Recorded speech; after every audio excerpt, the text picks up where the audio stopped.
Hey everybody, welcome back to Tim Travels. I'm your host Terry. Today is the 26th of February. 3 days left in the month this year. 3 days, not 2.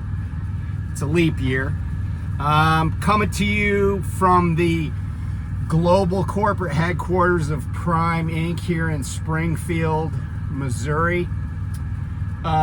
We got here a little bit ago. We got a load on our back, but we can't deliver it. It's a live unload in Junction City, Kansas. We can't deliver it until Wednesday night.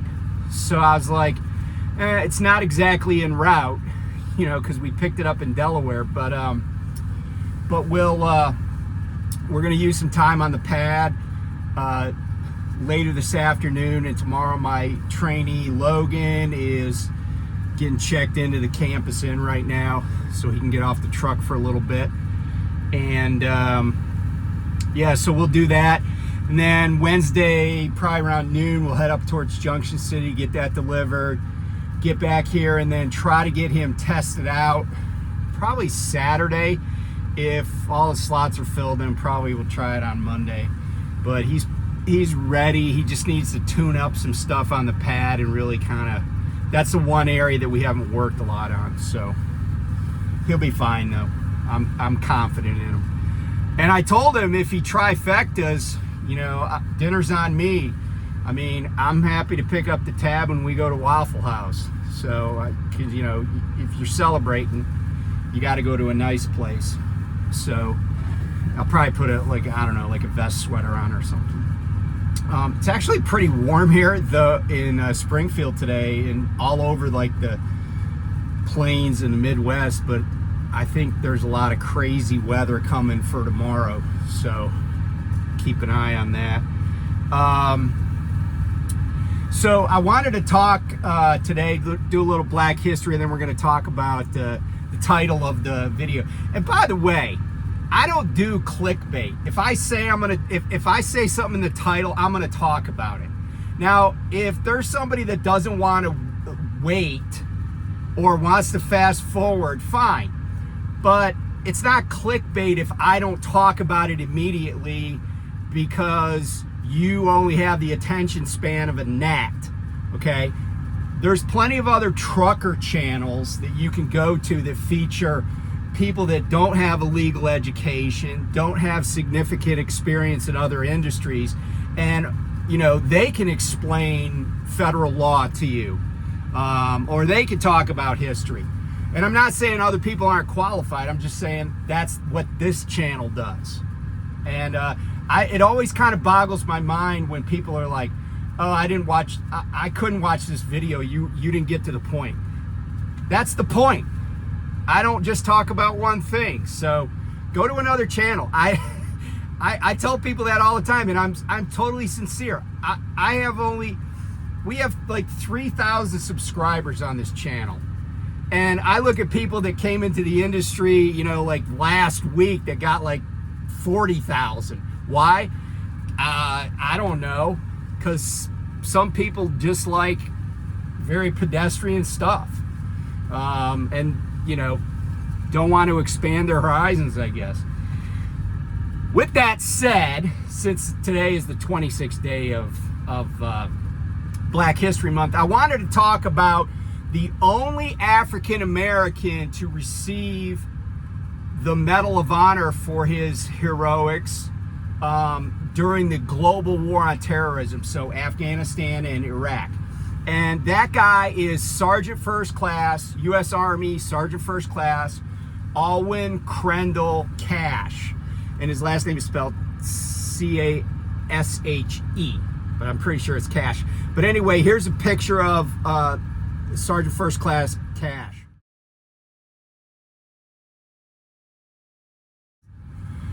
Unfortunately, he is not with us, but the reason he is a Medal of Honor recipient is that on October 17, 2005, in Iraq, he was commanding a Bradley fighting vehicle with, and he was, by the way, he was third ID, 3rd Infantry Division. But anyway, he was commanding a Bradley fighting vehicle in Iraq. They came under small arms fire and were hit by an IED. The vehicle caught on fire. He was able to extricate himself from the vehicle, and then he went back with another soldier's help, because I'm sure there was more than one vehicle, so other guys got out to help. He goes back to help the driver of the vehicle, and while he's helping the driver of the vehicle, his uniform, because it's soaked in diesel fuel, catches on fire, and he suffers grievous second and third degree burns. But he doesn't just rescue the driver. He then goes around the back to get some guys out, and other troops, start returning fire because the enemy forces were shooting at Sergeant First Class Cash, and he is able to get on top of the Bradley and get out like 4 other soldiers, and then he goes back in the vehicle because there's 2 guys that are missing. By then medevac is coming in, reinforcements are coming in. He refuses medical treatment until everybody else can get treatment and get spots on medevacs. He's later evacuated to, I believe, Germany first, and then to Brooke Army Medical Center in Houston, which is where the Army has their burn, I think it's actually the entire military has their burn unit at Brooke Army Medical Center. And there on November 8th, 2005, he passes away from his burns. And his case is interesting because what happened was his Medal of Honor award was held up for quite a while, and here's the reason. And by the way, this has absolutely nothing to do with his race. It has everything to do with the fact that the military is a bureaucracy. And Medal of Honor recipients, there are very specific criteria for being a Medal of Honor recipient, including knowing that your life is in danger or that you might die. Now, certainly he probably could have understood that, given that he was badly burned. But here's another part. It has to be in combat with an enemy force. And so since what he was doing was rescuing soldiers from a burning vehicle, notwithstanding that the vehicle was burning because they'd been attacked by an IED and small arms fire, for a while it was, people in the DOD were like, well, he was rescuing people from this burning vehicle. It wasn't actually an armed combat, because he wasn't armed. He was just trying to, he might have been under fire, or there might have been other people dealing with the enemy while he was trying to rescue these guys from a burning vehicle. And I remember this distinctly because there was an article about it in either Military Times, Army Times, or whatever. And I remember writing an email to the author of the article, who's a former military guy himself, and my comment was, if this guy does not receive the Medal of Honor for his actions, that's going to be a travesty. It's going to be just ridiculous. And the reason I said that, and I explained to this guy, and by the way, he totally concurred, as I said, it is way more scary, and having been a volunteer firefighter and gone to vehicle fires and, been in burning buildings and stuff, it is way more scary to me, fire, especially when I've already been badly burned and I do not have protective equipment against the fire. Fire is way more scary than somebody shooting at you. And the reason is, he was already badly injured when he did the first rescue. The fact that he kept trying to rescue people from a burning hunk of steel is above and beyond the call of duty. And it's not just you might get hurt, it's that you're already badly hurt and you're gonna get hurt some more.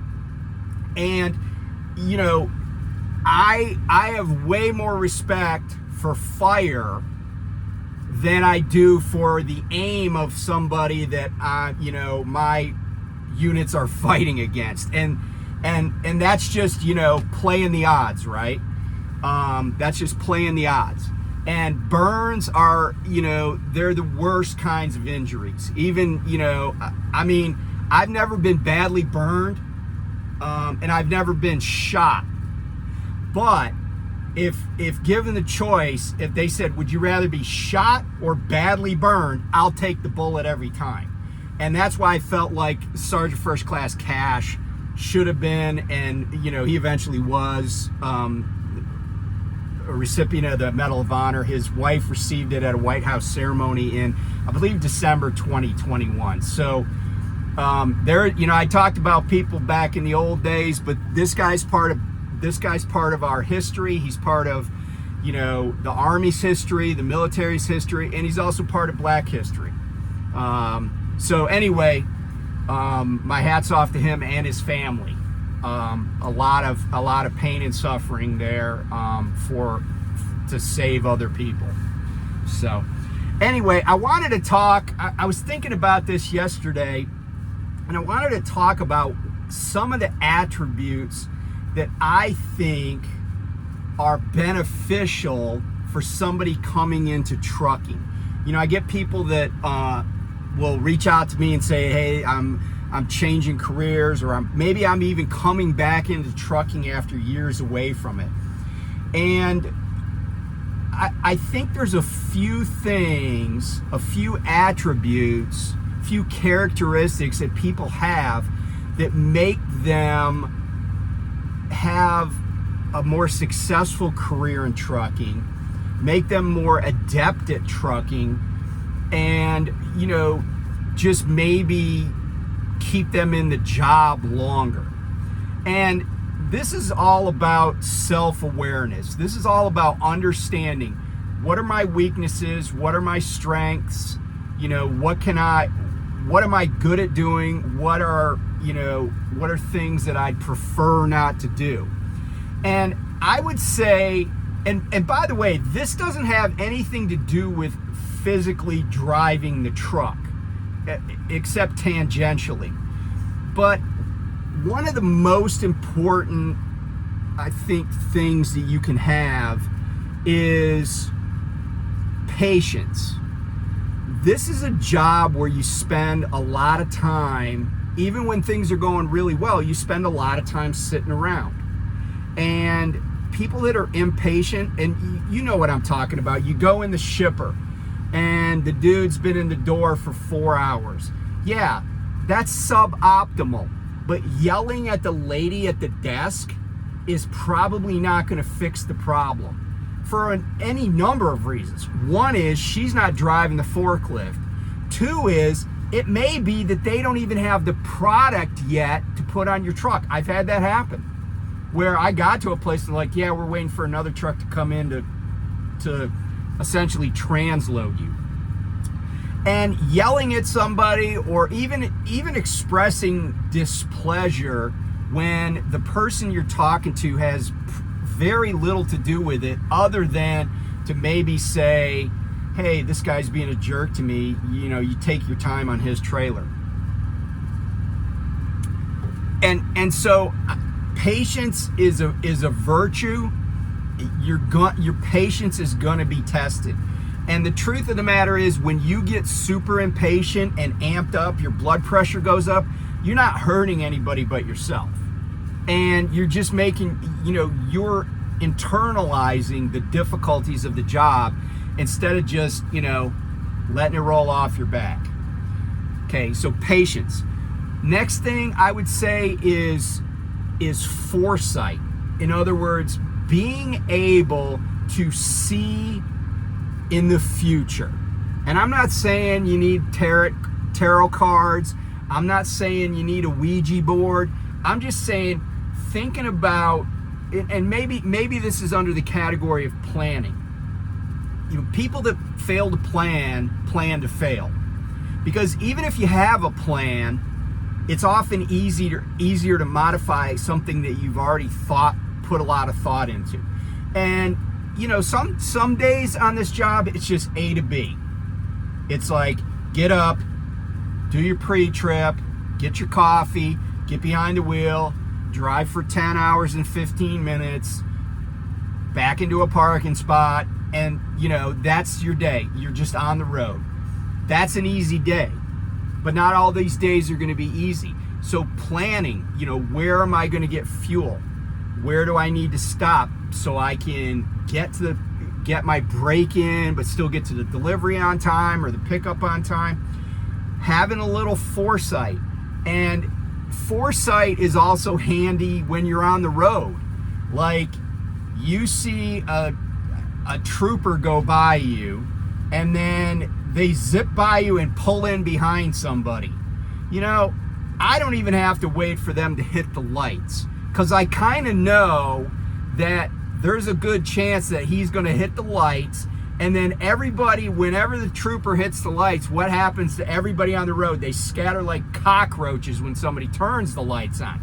I just start backing off. I'm like, and maybe he's just scaring somebody or following somebody, but I start backing off. There's any number of things that you can have good foresight for. Another thing that maybe is in that same category is good judgment. If you're a person who acts impetuously, if you're a person who acts without regard to consequences, or who is, has poor impulse control, this might not be a job for you, because there are going to be times when you get impatient, when you get angry, when people do things to you either on purpose or maybe by accident that make your blood boil. But you can't do things that are going to endanger the public or your life or your equipment or your load, because you can't control your emotions, and you don't exhibit good judgment. But good judgment comes in other ways. I told a story about going. I was using Nav, and it kind of took me. I knew where I wanted to go, but it kind of took me down this road that I didn't realize had a low bridge on it until I was already on the road, and that often happens. But I didn't panic, right? I said, okay, if I got myself in here, I can get myself out, right?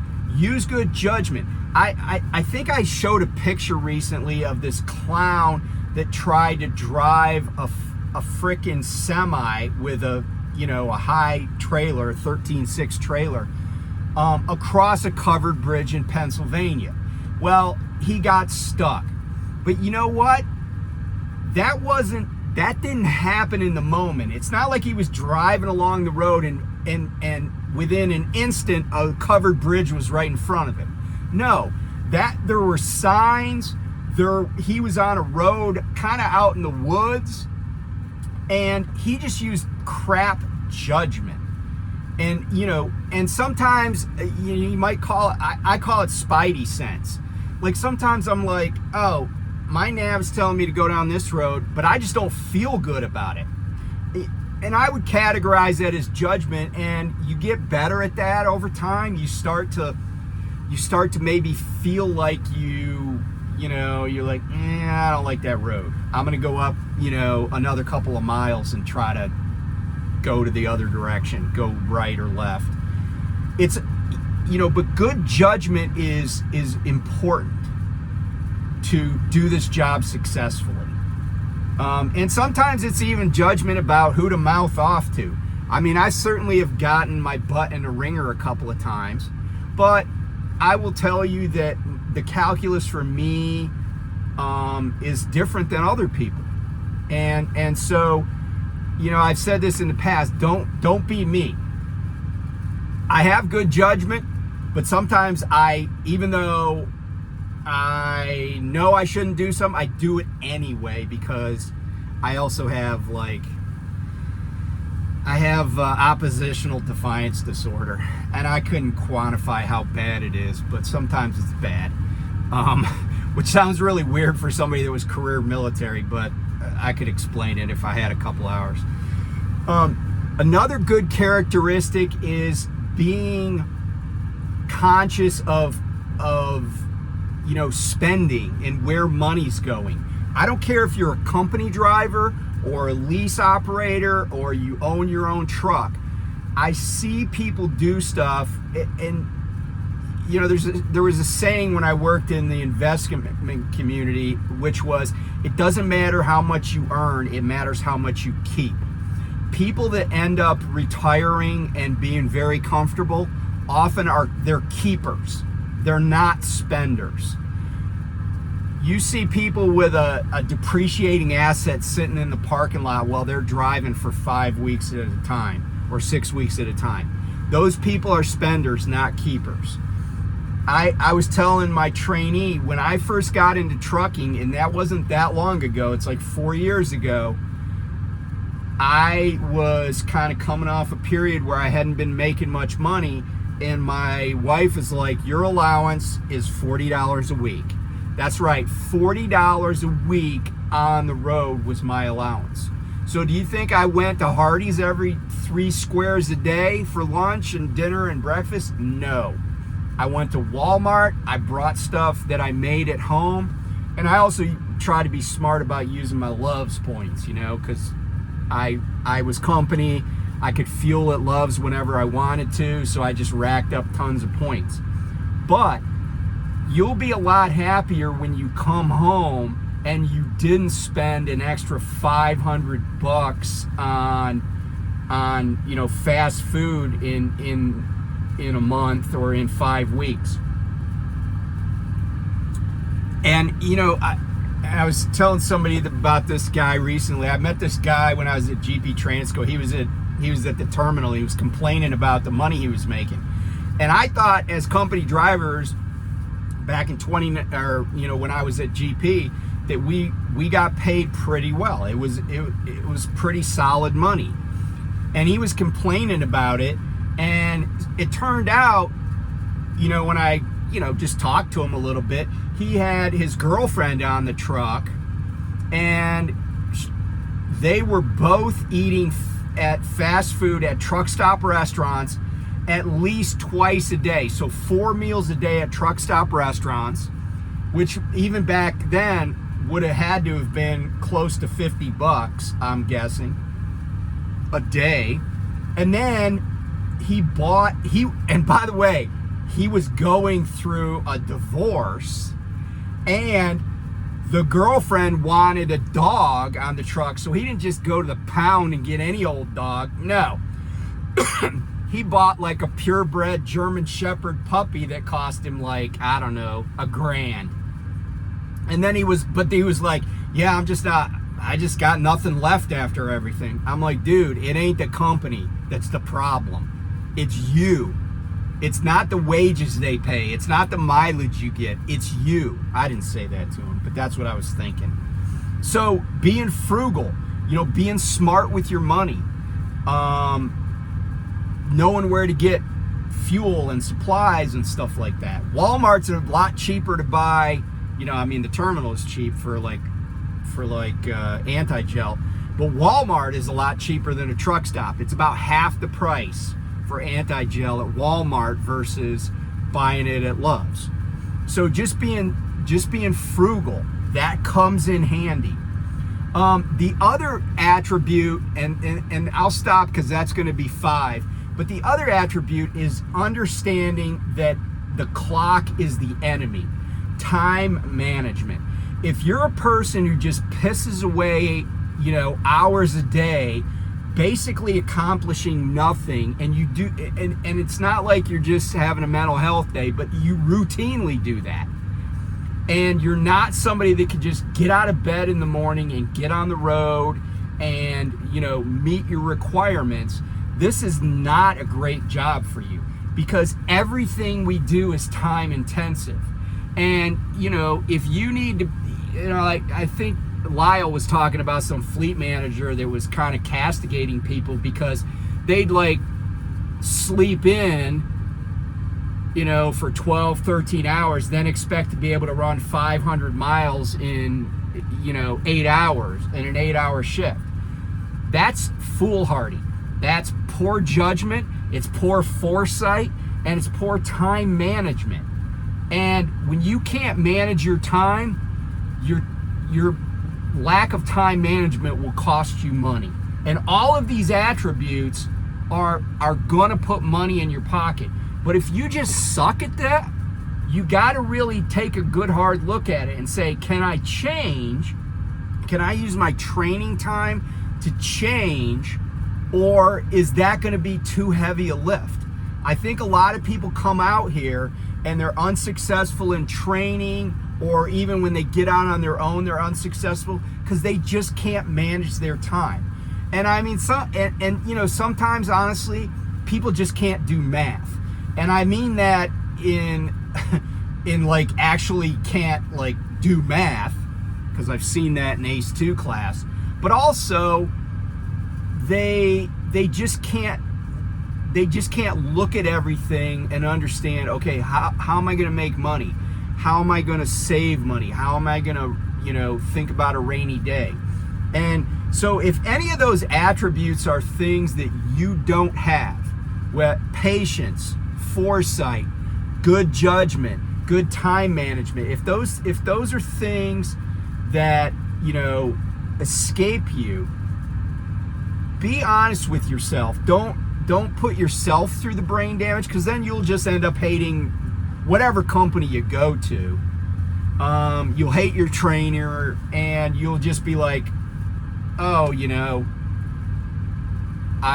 just another waste of several months. And also be adult enough to own your own mistakes, like on the road. Like I remember one time I had a claim, and I told my fleet manager, I'm like, I will never do that again, because I failed to secure some vegetables properly, because I didn't really, it was my second load, and I got this claim. And, you know, looking back on it, it was kind of naive. I was like, oh, they loaded the trailer, they must know what they're doing. And I told my fleet manager, and I told my wife, because it cost me money. I said, I won't do that again. And I haven't. So being able to own your mistakes and learn from them, that's the bonus. That's the bonus category today. So anyway, thanks for watching. If you've gotten this far, I appreciate you, and I appreciate all our subscribers and viewers, even the ones who comment and say that they hated the video. I mean, it cracks me up sometimes. I'm like, all right, well, you know, you can't please everyone. So be safe, and I'll talk to you soon. Bye.